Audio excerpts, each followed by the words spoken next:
నెల్లూరు జిల్లాకు సంబంధించి సర్వేపల్లి నియోజకవర్గం మునబోలు మండలం అక్కంపేట గ్రామం అయినటువంటి ఆ గ్రామంలో 12వ తేదీ ఉదయం 10 గంటలకు జరిగేటటువంటి ఉపాధి హామీ పరిరక్షణ బహిరంగ సభలో పాల్గొంటారు.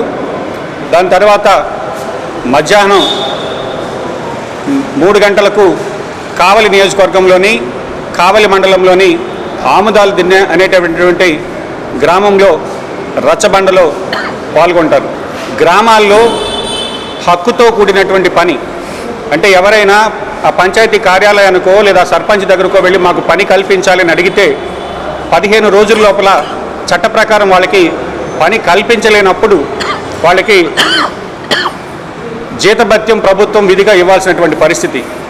అంటే వాళ్ళకి పేదలకు ఉండేటటువంటి హక్కుగా ఉండేటటువంటి దానిని ఈరోజు తీసేసి మహాత్మా గాంధీ జాతీయ ఉపాధి హామీ పథకంలో మహాత్మా గాంధీ పేరే వినబడకూడదని విబి గ్రామ్జీ అనే పేరుతో బీజేపీ ప్రభుత్వం ఒక కొత్త చట్టాన్ని తీసుకొచ్చింది.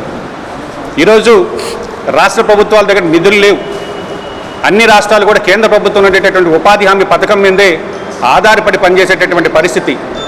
గ్రామాల్లో సిమెంట్ రోడ్లు కానీ, గ్రామాల్లో మౌలిక వసతులు కానీ, గ్రామాల్లో ఇది సచివాలయాలు కట్టినా దేనికైనా కూడా ఎన్ఆర్జీఎస్ కాంపోనెంట్తోనే ఈరోజు పనులు జరుగుతున్నాయనేటటువంటి మాట వాస్తవం.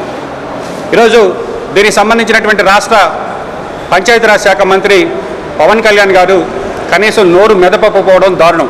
బీజేపీని ఎదిరించే దమ్ము ధైర్యం ఉండేటటువంటి ఏకైక పార్టీ కాంగ్రెస్ పార్టీ.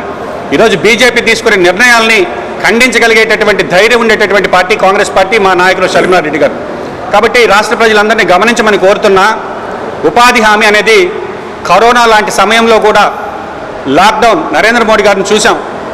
గంటలు కొట్టి దీపాలు పెట్టి చేతులు ఎత్తేస్తే కొన్ని కోట్ల మంది దేశంలో చనిపోతే అటువంటి పరిస్థితుల్లో కూడా వలస కార్మికులు తిరిగి వాళ్ళ గ్రామాలకు వెళ్తే ఆ గ్రామాల్లో వాళ్ళకి అన్నం పెట్టినటువంటి ఈ ఉపాధి హామీ పథకాన్ని నిర్వీర్యం చేయాలనేటటువంటి ఆలోచన రావడమే దుర్మార్గమని దాన్ని కాంగ్రెస్ పార్టీ తీవ్రంగా ఖండిస్తుంది. కాబట్టి కాంగ్రెస్ పార్టీ స్పష్టంగా 4 డిమాండ్లతో దీని మీద పోరాటం చేస్తుంది. ఉపాధి అనేది చట్ట ప్రకారంగా ఉపాధి హామీ చట్టాన్ని కొనసాగించాలి. మహాత్మా గాంధీ జాతీయ ఉపాధి గ్రామీణ పథకాన్ని ఖచ్చితంగా అదే పేరుతో కొనసాగించాలి. కనీస వేతనం 400 రూపాయలకు పెంచాలి. వాళ్ళకి విధిగా హక్కుగా ఉండేటటువంటి ఆ హక్కుల్ని కాలరాయకుండా ఆ హక్కుల్ని కొనసాగించాలని కాంగ్రెస్ పార్టీ డిమాండ్ చేస్తుంది. కాబట్టి ఈ జిల్లాలో ఉండేటటువంటి కాంగ్రెస్ పార్టీ శ్రేణులందరినీ కూడా ఈరోజు అక్కంపేట గ్రామానికి ఆహ్వానిస్తున్నాం. అక్కడ రాజశేఖర రెడ్డి గారి విగ్రహాన్ని షర్మిలారెడ్డి గారు ప్రారంభించి తదనంతరం అక్కడ జరిగేటటువంటి బహిరంగ సభలో పాల్గొంటారు. జిల్లాలో ఉండేటటువంటి రాజశేఖర రెడ్డి గారి అభిమానుల్ని, కాంగ్రెస్ పార్టీ అభిమానుల్ని తిరిగి కాంగ్రెస్ పార్టీ వైపు చూడమంటున్నా. ఈ ప్రాంతీయ పార్టీలని రెండింటిని కూడా చూశారు. ఈరోజు రాష్ట్రాన్ని విడదీసిన పార్టీగా కాంగ్రెస్ పార్టీకి ముద్ర వేసినప్పటికీ ఈ యొక్క భాషా ప్రయుక్త రాష్ట్రాలు, తెలుగు మాట్లాడే రాష్ట్రాలని ఒకటిగా ఉండాలని ఆలోచన చేసినటువంటి పార్టీ కాంగ్రెస్ పార్టీ.